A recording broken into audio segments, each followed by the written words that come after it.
आपको खुद को चूज करने पर गिल्ट इसलिए नहीं होता कि आप कुछ गलत कर रहे हैं, कभी कभी इसलिए भी होता है कि आपको हमेशा दूसरों को अपने से पहले रखना सिखाया गया होता है। जरा सोचिए, आपने आखिरी बार जब किसी को ना कहा था या फिर अपनी मेंटल हेल्थ के लिए थोड़ा सा फासला लिया था, तो उसके बाद आपको कैसा महसूस हुआ था? क्या आपको सुकून मिला था या फिर किसी घुटन और गिल्ट ने आपको घेर लिया था, जैसे आपने कोई बहुत बड़ा गुनाह कर दिया हो?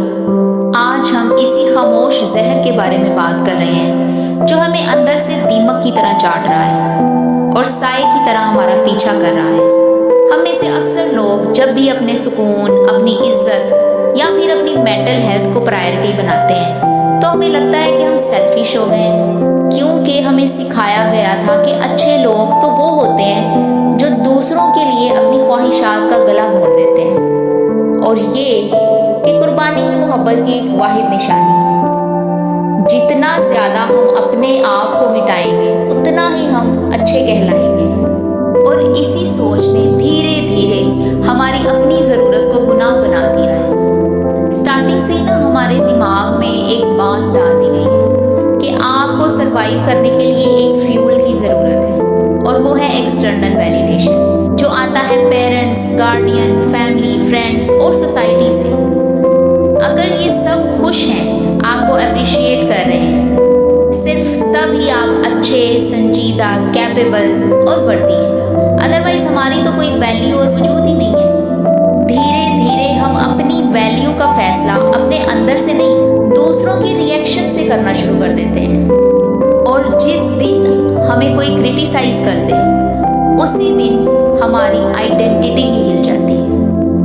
ये गिल्ट जो आपको अपने आप को चुनने पर मिलती है ना, ये आज की नहीं है, ये किसी चाइल्डहुड ट्रॉमा या फिर इमोशनल कंडीशनिंग की एक गहरी छाप है। फॉर एग्जाम्पल, किसी के पेरेंट्स नहीं होते और वो किसी गार्डियन के अंडर परवान चढ़ता है, या फिर किसी के पेरेंट्स नार्सिसिस्ट हो सकते हैं, या कोई बच्चा इमोशनल और फिजिकल अब्यूज को देख के बड़ा हुआ होता है जहाँ उसके इमोशंस को कभी स्पेस ही नहीं मिली, जहाँ उसे सिर्फ तब प्यार या तारीफ मिलती रही है जब वो फर्माबरदार होता था, जब वो चुप रहता था या जिद नहीं करता था, और जब वो बड़ों के मिजाज के मुताबिक चलता है। हर किसी की कहानी इतनी इंटेंस नहीं होती, लेकिन कभी कभी ये जो कंडीशनिंग है नॉर्मल घर के माहौल में भी डिवेलप हो सकती है। तो इन सब से होता क्या है, वो बच्चा एक बात सीख लेता है कि मेरा अपना वजूद सिर्फ तभी सेफ होगा जब मैं दूसरों को खुश रखूं और उनके कहने पर चलूंगा। घर के स्ट्रेसफुल माहौल को संभालने के लिए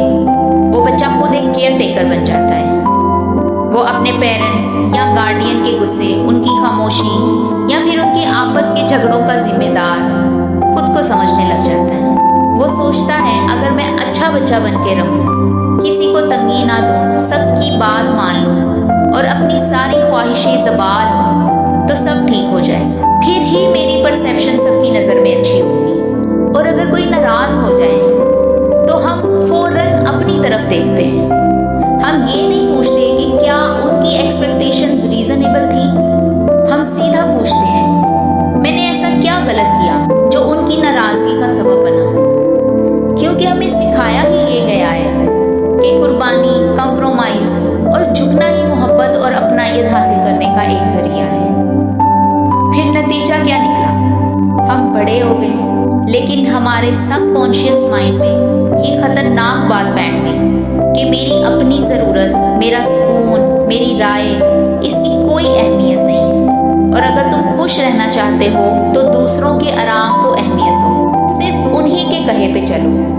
और फिर जब बड़े होकर आप अपने सुकून के लिए किसी को ना कहते हैं या किसी टॉक्सिक रिश्ते से पीछे हटते हैं तो आपका नर्वस सिस्टम उसे एक थ्रेट समझता है, क्योंकि आपने उस पुराने रूल बुक को तोड़ दिया जिस पर आपको पाला गया था। आपका सबकॉन्शियस माइंड समझता है कि अगर आपने दूसरों को नाराज किया तो आपको प्यार नहीं मिलेगा, आपको नफरत की निगाह से देखा जाएगा, आप अकेले रह जाओगे और फिर आप पर इल्जामात लगाए जाएंगे। इसीलिए जब आप अपने लिए स्टैंड लेते हैं तो आपको सुकून नहीं मिलता, बल्कि आपका नर्वस सिस्टम पैनिक मोड में चला जाता है और उसी थ्रेट के रिस्पॉन्स में आप में गिल्ट, एंजाइटी और फियर आ जाता है। हर बार ये गिल्ट आपकी गलती का सबूत नहीं होता। कभी कभी ये आपके दिमाग का पुराना सर्वाइवल पैटर्न होता है जो आपको उस चाइल्डहुड फियर से बचाने की कोशिश कर रहा होता है।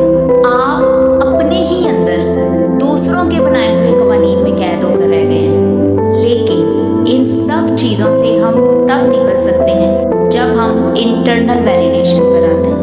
इसका मतलब ये है कि आप दूसरों के एक्सप्रेशंस और उनके जेस्चर्स देख के अपनी वैल्यू तय ना करें। ये आपको खुद से पता होना चाहिए कि मैंने किसी के साथ बदतमीजी नहीं की, ना ही मैंने किसी को डिग्रेड किया है, मैंने किसी को डिस्करेज नहीं किया, किसी को धोखा नहीं दिया और ना ही मैंने किसी का हक मारा है। मैंने सिर्फ और सिर्फ अपनी मेंटल हेल्थ को बचाया है और मुझे इस पर शर्मिंदा होने की ज़रूरत नहीं है। आपको अपना जजमेंट सीट दूसरों के हाथ से छीनकर अपने हाथ में लेना होगा। ये गिल्ट असल में आपका अपना इल्ज़ाम नहीं है, ये दूसरों की डिसअपॉइंटमेंट है जो आप अपने सीने पर सजा के बैठे हैं।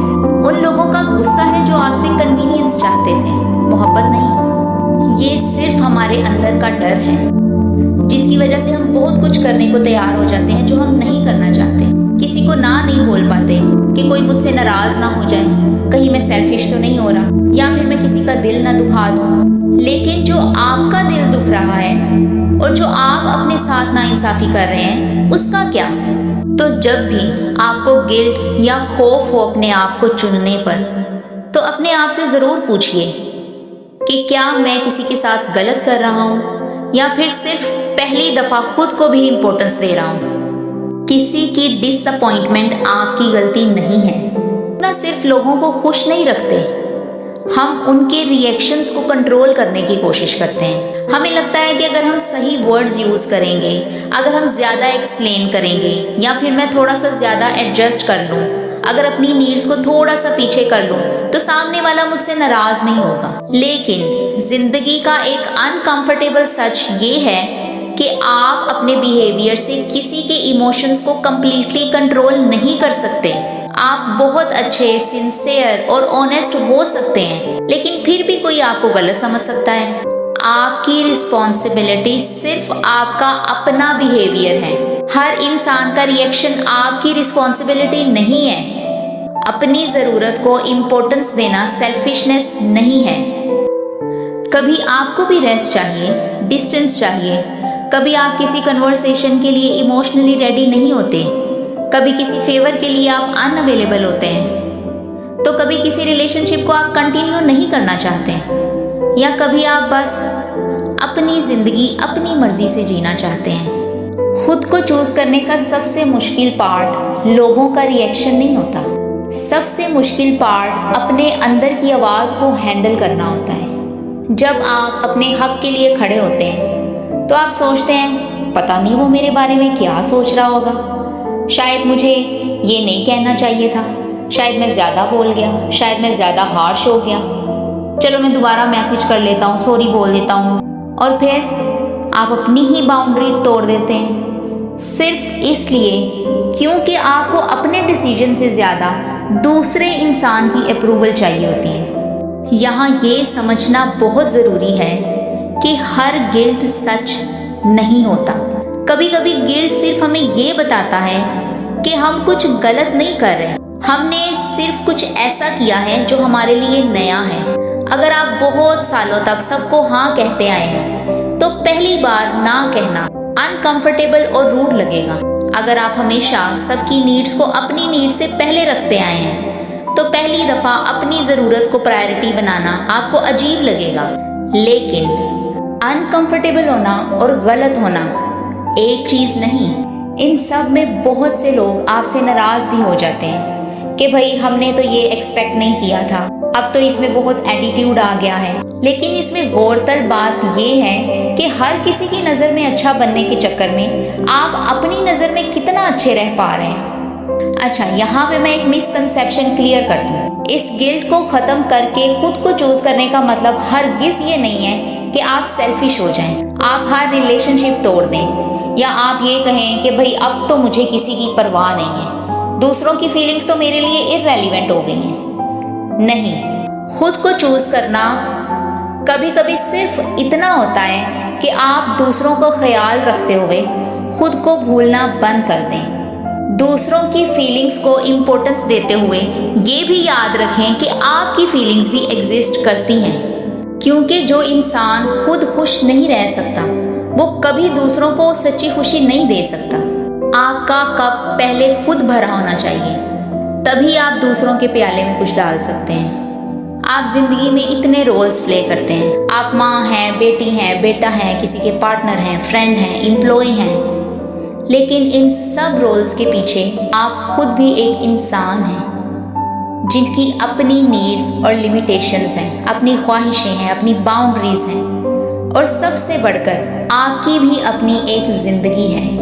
आपको हक है थकने का, ना कहने का, और सिर्फ अपने लिए वक्त निकालने का, बिना किसी को सफाई दिए। ये सेल्फिशनेस नहीं है, ये ज़रूरत है, और ज़रूरत गुनाह नहीं होती। खुदगर्जी में डूबा हुआ शख्स कहता है सिर्फ मैं अहम हूँ, जबकि अपनी ज़ात से जुड़ा हुआ शख्स कहता है मैं भी अहम हूँ। अपनी मेंटल हेल्थ को बचाना, अपनी नींद पूरी करना, अपने ख्वाबों के लिए मेहनत करना और अपनी लिमिट्स तय करना आपका बुनियादी हक है। आप इस दुनिया में दूसरों की एक्सपेक्टेशंस का बोझ उठाने के लिए पैदा नहीं हुए। अपने खिलाफ होना बंद करें।